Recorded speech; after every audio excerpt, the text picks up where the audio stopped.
አሰላሙ አለይኩም ወራህመቱላሂ ወበረካቱ የተወደዳችሁ እንዴት ቆያችሁን?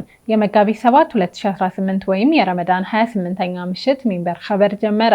ፋይዛ መሐመድ የዕለቱ ሚንበር ኸበር እየመራው ከናንተ ከተመልካቾች ጋር ቆያለሁ።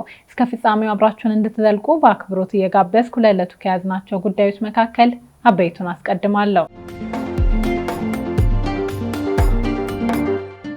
ጠቅላይ ሚኒስትር አብይ ነዳጅን በቁጠባና ለመሰረታዊ ነገሮች እንዲውል አሳሰቡ። በየመን የባህር ዳርቻ በደረሰ የጀልባ መገልበጥ አደጋ የ9 ኢትዮጵያውያን ሕይወት አለፈ። የተባበሩት መንግስታት ድርጅት ዋና ጸሐፊ በሙስሊሞች የሚደርሰውን መድሎ ለመዋጋት ዓለም አቀፍ እርምጃ እንዲወሰድ ጠየቁ። የሚሉት የሚንበር ኸበር አበይት ጉዳዮች ናቸው። አብራችሁን እንድትቆዩ በድጋሚ እየጋበዝን ወደ ቀዳሚው ኸበር አልፋለሁ። ጠቅላይ ሚኒስትር አብይ ነዳጅን በቁጠባና ለመሰረታዊ ነገሮች እንዲውል አሳሰቡ። ጠቅላይ ሚኒስትር አብይ አህመድ በመካከለኛው ምስራቅ የተቀሰቀሰው ጦርነት በቀጠለበት ነዳጅን በቁጠባ መጠቀም እንደሚያስፈልግ አሳስበዋል። ጠቅላይ ሚኒስትሩ ዛሬ ሰኞ መጋቢት 7 2018 በይፋዊ የማህበራዊ ገጻቸው ባስተላለፉት አጭር መልእክት ነዳጅን ገዝተው የሚጠቀሙ ሀገራት መቸገራቸውን ገልጸዋል። በዚህም ችግሩ ተፈቶ ወደ መደበኛው የነዳጅ አቅርቦት ስርዓት እስኪመለስ ድረስ ነዳጅን በቁጠባና ለመሰረታዊ ነገሮች ቅድሚያ በመስጠት መጠቀም ይገባል ሲሉ አሳስበዋል። አክለውም የነዳጅ አከፋፋዮች፣ ማደያዎችና ተጠቃሚዎች ነዳጅን በቁጠባ ለመሰረታዊ ነገሮች ቅድሚያ በመስጠት በኃላፊነት ስሜት እንዲጠቀሙ አስገንዝበዋል። በመካከለኛው ምስራቅ በቀጠለው ጦርነት ሳቢያ ዓለም አቀፍ የነዳጅ ዋጋ ጭማሪ አሳይቷል። በዚህም በኢትዮጵያም ባለፈው ሳምንት ጭማሪ ተደርጓል።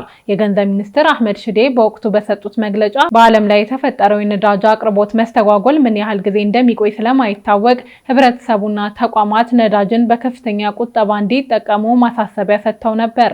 የጠቅላይ ሚኒስትሩ የዛሬ ማሳሰቢያ ሁለተኛው የመንግስት ማሳሰቢያ ነው። በጦርነቱ ምክንያት የታየውን የነዳጅ ዋጋ ጭማሪ አስፈሪ ሲሉ የገለጹት የገንዘብ ሚኒስትሩ መንግስት በቅርቡ ተጨማሪ የነዳጅ ቁጠባ እርምጃዎችን ይፋ እንደሚያደርግም አስታውቀዋል። የእነ አሜሪካና ኢራን ጦርነት ከተቀሰቀሰ ወዲህ የዓለም 20% ነዳጅ የሚተላለፍበት የሆርሙዝ ወሽመጥ በመዘጋቱ የተነሳ በተጨማሪም በጦርነቱ የኢራንና የሌሎች የመካከለኛው ምስራቅ ሀገራት የነዳጅ መሰረተ ልማቶች ጥቃት ስለተፈጸመባቸው የነዳጅ ዋጋ ያሳየው ጭማሪ ከፍተኛ የሚባል ነው። በዚህም ምክንያት የነዳጅ ዋጋ ከአውሮፓውያኑ 2022 ወዲህ ከፍተኛ ጭማሪ በማሳየት በበርሜል $120 ገብቶ ነበር። ይህንንም ተከትሎ የዓለም አቀፍ ኢነርጂ ኤጀንሲ ከፍተኛ መጠን ያለው ነዳጅ ከክምችቱ በማውጣት ለእስያ እንዲሁም ኦሽኒያ ሀገራት በዛሬው ዕለት እንደሚያከፋፍል ይፋ አድርጓል። በዓለም አቀፍ ገበያ የብሬንት ድፍድፍ ነዳጅ ዋጋ በበርሜል $106 የተሸጠ ሲሆን ዛሬ እስከ ረፋድ ድረስ ብሬንት ድፍድፍ ነዳጅ በበርሜል 104.63 ተሽጧል።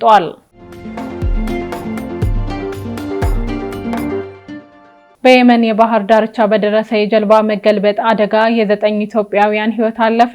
በየመን የባህር ዳርቻ በጀልባ መገልበጥ አደጋ የ9 ኢትዮጵያውያን ሕይወት ማለፉን የሸበዋ ግዛት የጸጥታ ኃይሎች ገልጸዋል። የሸበዋ ግዛት ጸጥታ ኃይሎች ባወጡት መግለጫ አልቂያዲ የተባለች ጀልባ 150 ስደተኞችን አሳፍራ አልጁዌይሪ በመባል የሚጠራ የባህር ዳርቻ አካባቢ ስትደርስ በከፍተኛ ማዕበልና ንፋስ ተመታ ተገልብጣለች። ጀልባው አሳፍራቸው የነበሩት 150 ፍልሰተኞች ሁሉም ኢትዮጵያውያን ወንዶች ናቸው። ህይወታቸው ካለፈው ውጪ የተረፉት ፍልሰተኞች ከአደገኛ ጉዞ በኋላ ወደ ባህር ዳርቻ ደርሰዋል ተብሏል። ከቅርብ ጊዜ ወዲህ ከአፍሪካ ቀንድ ወደ የመን የሚደረገው ህገወጥ ስደት በከፍተኛ ሁኔታ መጨመሩ ተገልጿል። ባለፉት 2 ወራት ብቻ በሸበዋ ግዛት ሩዱም አካባቢ 4396 ኢትዮጵያውያን ፍልሰተኞች ወደ የመን መግባታቸውን የመን ኦንላይን ዘግቧል። የዓለም አቀፉ ስደተኞች ድርጅት የሰዎች ፍሰት ክትትል በየካቲት ወር 19337 ፍልሰተኞች ወደ የመን መግባታቸውን ባወጣው ሪፖርት አስታውቋል። ከነዚህም መካከል 95% ዜግነታቸው ኢትዮጵያዊ እንደሆኑ አስፍሯል። ፍልሰተኞቹ ዋነኛ መተላለፊያቸው በጅቡቲ በኩል ሲሆን መዳረሻቸው ሳውዲ አረቢያ ነው። ፍልሰተኞቹ ለስደት መነሳሳት የዳረጋቸው ኢኮኖሚያዊ ምክንያት እንደሆነ ሪፖርቱ አመልክቷል። ቀጥለናል። ምዕመናን የረመዳንን ወር 27ኛ ቀን አጠናቀው 28ኛ ምሽት ላይ ደርሰዋል። ለዛሬም በአንዳንድ ሀገሮች ረመዳን እንዴት እያለፈ ነው ብለን ስናጣራ ተከታዮቹን አግኝተናል። አህመድ አብዱራህማን ያቀርበዋል። ፕራይም ሪል ስቴትና እህት ኩባንያው ኖር ሸገር ፕሮፐርቲስ ለሲርለና የበጎ አድራጎት ድርጅት የ1 ሚሊዮን ብር ድጋፍ አደረጉ።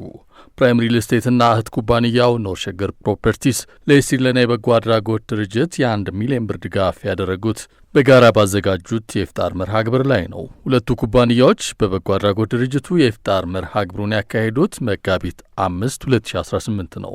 የፕራይም ሪል ስቴትና እህት ኩባንያው ኖር ሸገር ፕሮፐርቲስ ምክትል ስራ አስኪያጅ ሀላ ሰኢድ የበጎ አድራጎት ስራዎች ይበልጥ ተወዳጅ በሆኑበት በረመዳን ወር በሲርለና የበጎ አድራጎት ድርጅት በመገኘት ኢፍጣር በማዘጋጀታቸው የተሰማቸውን ለሚንበር ቲቪ አጋርተዋል።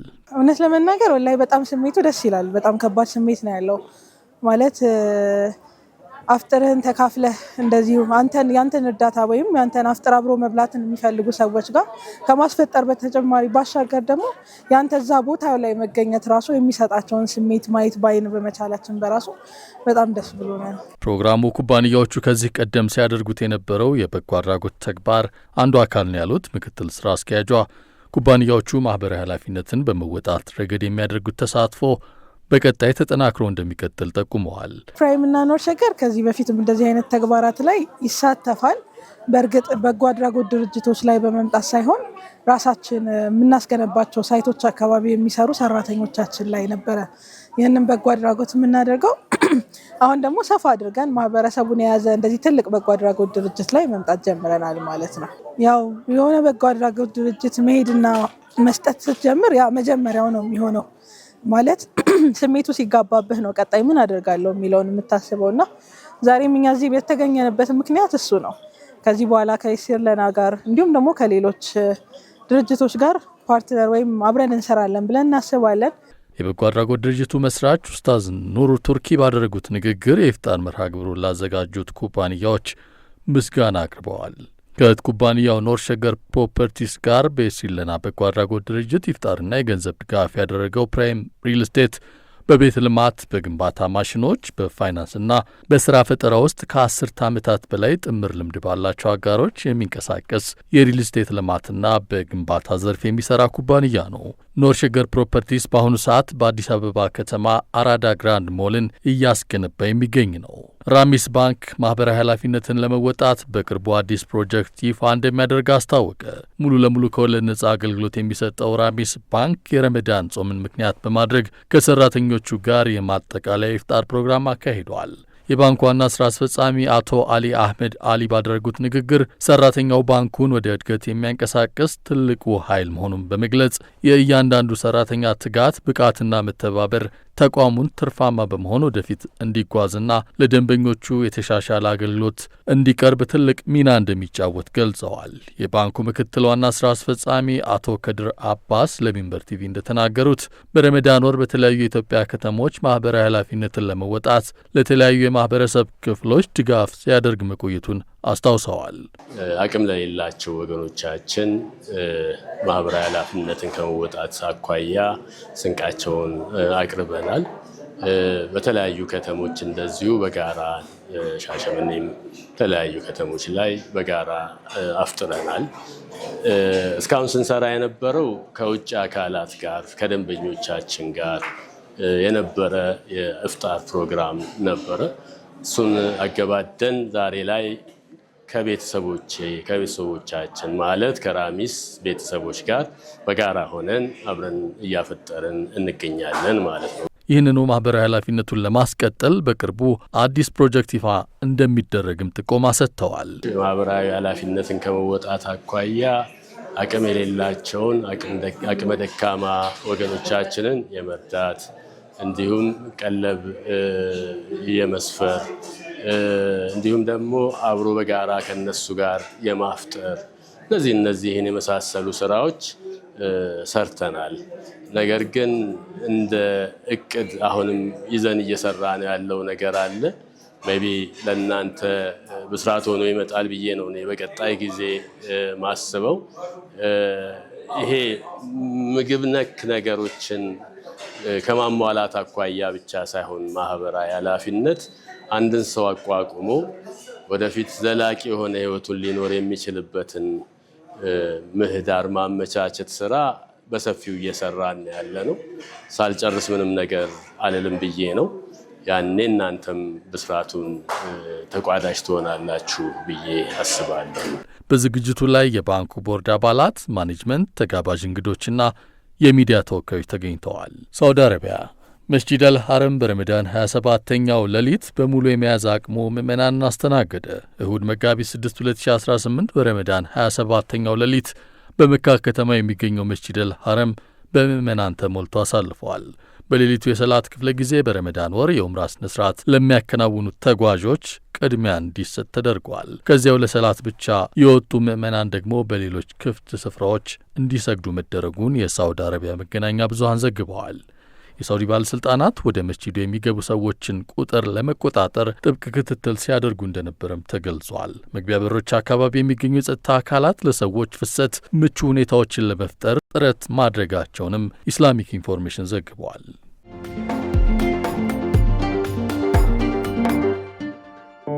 ውድ የሆነውን ሕይወት ከጅማሬ አንስቶ እየተከታተልን ወደ ነገ መዳረሻዋ በሰላም እንድትደርስ እየተንከባከብናት ማደሪያዋ የሆነውን አካሉን በጥራት እየመረመርን ለጤናው ስንተጋ 23 ዓመታት ተቆጠሩ። ኢትዮ ጠቢብ ሆስፒታል በአማኑ ቀንም ሆነ ጊዜ ከመዳፎ ሊያመልጥ በሚሮጥበት ፈታኝ ወቅት ከመጡ እርሶን ወክለን ከጊዜ ጋር እንሽቀዳደማለን። የልጅ ምኞቱ ህልም ሆኖ የሚቀር ሲመስል ወላጆች ልናደርጉ ከልብ እንሰራለን። መንፈስና ስጋው ሲዝሉ በጠቢብ እጆች እርዳታ በርትተው የህይወትን ግሩምነት እንደ አዲስ ያያሉ። የትኛውም የጤና እክል ወደኛ ቢያመጣው ከፈገግታው ጋር እንጂ ከህመሙ ጋር እንዳይመለሱ በሙያችንና በሰብአዊ ፍቅራችን ልናክሞ ቃል አለብን። አምነውን የህይወቱን ነገር ሰጥተውናልና ዋና ጉዳያችን የእርሶ ጤና ነው። ኢትዮ ጠቢብ ሆስፒታል ሁሌም ለጤናውን ተጋለን።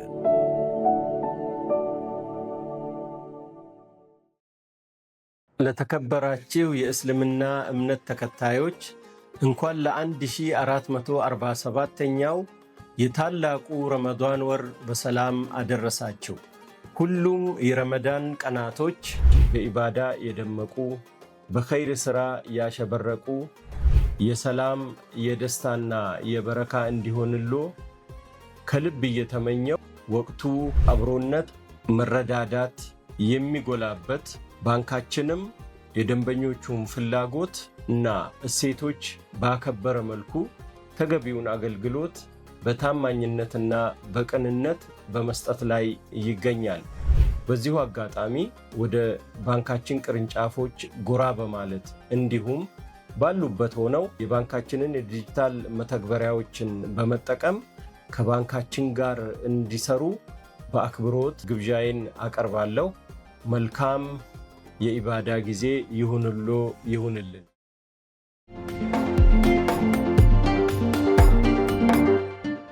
የተወደዳችሁ አሁንም የተከታተላችሁ የምትገኙት ሚንበር ኸበርን ነው። አብራችሁን ስላላችሁ ደስ ይለናል። ለሚንበር ኸበር ጥቆማ ወይ ማስተያየት ካላችሁ በአጭር የስልክ ቁጥር 9282 ላይ ብትልኩልን አጣርተን መልሰን ለእናንተው እናቀርባለን። የሚቀናችሁ ማህበራዊ ሚዲያ ከሆነ በሁሉም አማራጮች @ሚንበር ቲቪ ብላችሁ ብትፈልጉን ታገኙናላችሁ። ድረገጻችንን www.minbertv.com ብትጎበኙ ደግሞ አዳዲስ መረጃ ታገኛላችሁ። አሁን ደግሞ የዕለቱን አብይ ጉዳይ እናስታውሳችሁና እንመለስ። ጠቅላይ ሚኒስትር አብይ ነዳጅን በቁጠባና ለመሰረታዊ ነገሮች እንዲውል አሳሰቡ። ከቆይታ በኋላ የተባበሩት መንግስታት ድርጅት ዋና ጸሐፊ በሙስሊሞች የሚደርሰውን መድሎ ለመዋጋት ዓለም አቀፍ እርምጃ እንዲወሰድ ጠይቀዋል። እንመለስበታለን። ይጠብቁን። በለንደን ለፍልስጤም አጋርነት ለማሳየት የአልቁድስ ቀን የድጋፍ ሰልፍ ተካሄደ። በእንግሊዝ ለንደን በየዓመቱ የሚካሄደው የአልቁድስ ቀን የድጋፍ ሰልፍ በመንግስት በተጣለበት ጥብቅ ገደብ መሃል እሁድ ዕለት ተካሂዷል። ሰልፉን ያስተባበረው ኢስላሚክ ሂውማን ራይትስ ኮሚሽን ነው። የብሪታንያ ባለስልጣናት ሰልፈኞቹ በከተማዋ ጎዳናዎች ላይ እንዳይዘዋወሩ የጣሉት እገዳ ቢኖርም በመቶዎች የሚቆጠሩ ሰልፈኞች በማዕከላዊ ለንደን በመገኘት ድምጻቸውን አሰምተዋል። በዚህ ዓመት ሰልፉ በአንድ ቦታ ላይ ብቻ ተወስኖ እንዲከናወን ተፈቅዷል። እንደ ሚድል ኢስት አይ ዘገባ ሰልፈኞቹ በጋዛ እየተፈጸመ ያለው የዘር ማጥፋት እንዲቆም፣ እስራኤል በፍልስጤም ላይ የጀመረችው ጦርነት እንዲያበቃና ምዕራባውያን ለእስራኤል የሚያደርጉትን ድጋፍ እንዲያቆሙ ጥሪ አቅርበዋል። በተጨማሪም እጃችሁን ከኢራን ላይ አንሱ የሚሉ መፈክሮች አሰምተዋል ተብሏል። የለንደን ሜትሮፖሊታን ፖሊስ በሰልፉ ላይ የተገኘው ሰው ቁጥር ከጠበቁት በታች መሆኑን ገልጿል። ይህም የሆነው በፖሊስ የተጣለው ጥብቅ ቁጥጥርና ገዳ ብዙዎችን ስላስፈራቸው እንደሆነ አክሏል። በሰልፉ ወቅት 12 ሰዎች በቁጥጥር ስር የዋሉ ሲሆን ለእስራቸው ምክንያት ተብሎ የተጠቀሰውም በሕግ የታገዱ ድርጅቶችን መደገፍ፣ የጸጥታን ማወክና ስድብ የተቀላቀለበት ባህሪ ማሳየት በሚል እንደሆነ ተገልጿል። ሰልፉን ያስተባበረው ኮሚሽኑ በበኩሉ ፖሊስ ሰልፉን ለማገድ የወሰደውን እርምጃ አጥብቆ በመቃወም ውሳኔው የፍልስጤም ደጋፊዎችን የመቃወም መብት የሚገታ ነው ብለዋል። የአልቁርስ ቀን በረመዳን የመጨረሻ ቀናት ከፍልስጤማውያን ጋር ያለውን አጋርነት ለመግለጽ እስራኤል በቁድስ ላይ ያላትን ቁጥጥር ለመቃወም የሚካሄድ ዓመታዊ ተቃውሞ ነው። አንጋፋው የአልጀዚራ ጋዜጠኛ ጀማል ራያን በ72 ዓመቱ ከዚህ ዓለም በሞት ተለየ። ከ5 አስርት ዓመታት በላይ በዘለቀው የመገናኛ ብዙሃን ስራ የዘለቀውና በአረቡ ዓለም የቴሌቪዥን ዜናዎች ታዋቂ ከሆኑ ሰዎች አንዱ አንጋፋው የብሮድካስት ጋዜጠኛ ጀማል ራያን በ72 ዓመቱ ከዚህ ዓለም በሞት ተለይቷል። በእስራኤል በወረራ በተያዘው ዌስት ባንክ የተወለደው ጀማል በኳታር የሚተዳደረው አልጀዚራ ከ29 ዓመት በፊት ስርጭት ሲጀምር የመጀመሪያው ዜና አቅራቢ በመሆን በታሪክ ስሙ ይነሳል። ጀማል ባለፉት 10 ዓመታት ውስጥ በአረብ ሀገራትና ከዚያም በላይ በሚሊዮን የሚቆጠሩ የጣቢያው ተመልካቾች ዜና በማድረስ ከአልጀዚራ የታመኑ ፊቶች አንዱ መሆን ችሏል። የመገናኛ ብዙሃን ስራውን የጀመረው እንደ አውሮፓውያኖቹ አቆጣጠር በ1974 በዮርዳኖስ ሬዲዮና ቴሌቪዥን የዜናና የፖለቲካ ፕሮግራሞች አቅራቢ ሆኖ ነበር። በኋላ ላይ የኮሪያ ብሮድካስቲንግ ሲስተም፣ ኤሚሬትስ ቴሌቪዥን እና ቢቢሲን ጨምሮ በበርካታ የአረብና ዓለም አቀፍ የመገናኛ ብዙሃን ሰርተዋል። በአረብ ዓለም የሚገኙ የስራ ባልደረቦቹና ተመልካቾቹ አንጋፋው ጋዜጠኛ የአረብኛ ቋንቋ ስርጭት እንዲጎለብትና የፖለቲካ ክርክርና ህዝባዊ ውይይት እንዲስፋፋ የረዳ ባለሙያ መሆኑን በመጥቀስ ክብራቸውን እየገለጹለት ይገኛሉ። የራያን ሞት በ20ኛው ክፍለ ዘመን መገባደጃ ላይ የአረብ ሚዲያዎችን ዳግም ለማንሰራራት የረዱት የጋዜጠኞች ትውልድ ዘመን ማብቂያ ተደርጎ የሚወሰድ መሆኑን ባለሙያዎች ይናገራሉ። ከ50 ዓመታት በላይ በዘለቀው የስራ ቆይታው በቴሌቪዥን ጋዜጠኝነት ላይ ዘላቂ የሆነ አሻራ በማሳረፍ ብዙ ወጣት ጋዜጠኞች ወደ ሙያው እንዲገቡ ተነሳሽነት ፈጥሯል። የተባበሩት መንግስታት ድርጅት ዋና ጸሐፊ በሙስሊሞች የሚደርሰውን መድሎ ለመዋጋት ዓለም አቀፍ እርምጃ እንዲወሰድ ጠየቁ። የተባበሩት መንግስታት ድርጅት ዋና ጸሐፊ አንቶኒዮ ጉተሬዝ በሙስሊሞች መድሎ እየደረሰባቸው ነው በማለት ጥላቻውን ለመዋጋት እርምጃ እንዲወሰድ የጠየቁት ዓለም አቀፍ የእስልምና ጥላቻን የመግታት ቀንን አስመልክተው በኤክስ የማህበራዊ ትስስር ገጽ ባስተላለፉት የቪዲዮ መልእክት ነው። ዋና ጸሐፊው ይህም አሳሳቢ ደረጃ ላይ መድረሱን በመጠቆም የእስልምና ጥላቻን ለመግታት ጠንከር ያለ እርምጃ እንዲወሰድ ጥሪ አቅርበዋል። ጉተሬዝ እንዳሉት በአሁኑ ሰዓት በዓለም ላይ ወደ 2 ቢሊዮን የሚጠጉ ሙስሊሞች ከተለያዩ ክልሎችና ባህሎች ቢኖሩም ብዙውን ጊዜ ተቋማዊ አድሎና ማህበራዊ መሰናክሎች ያጋጥሟቸዋል። ሙስሊሞች ብዙውን ጊዜ ማህበራዊና ኢኮኖሚያዊ መገለል፣ የተዛቡ የኢሚግሬሽን ፖሊሲዎች እንዲሁም አላግባብ ክትትል እንደሚደረግባቸው ተናግረዋል። እንዲህ አይነቶቹ ንግግሮች ጸረ ሙስሊም ትርክትና ጥላቻ የሚቀሰቅሱ መሆናቸውን አስጠንቅቀዋል። የጥላቻ ንግግር መስፋፋት በግለሰቦችና በአምልኮ ቦታዎች ላይ ትንኮሳና አመጽን ሊያስከትል እንደሚችል ጉተሬዝ ጠቁመዋል።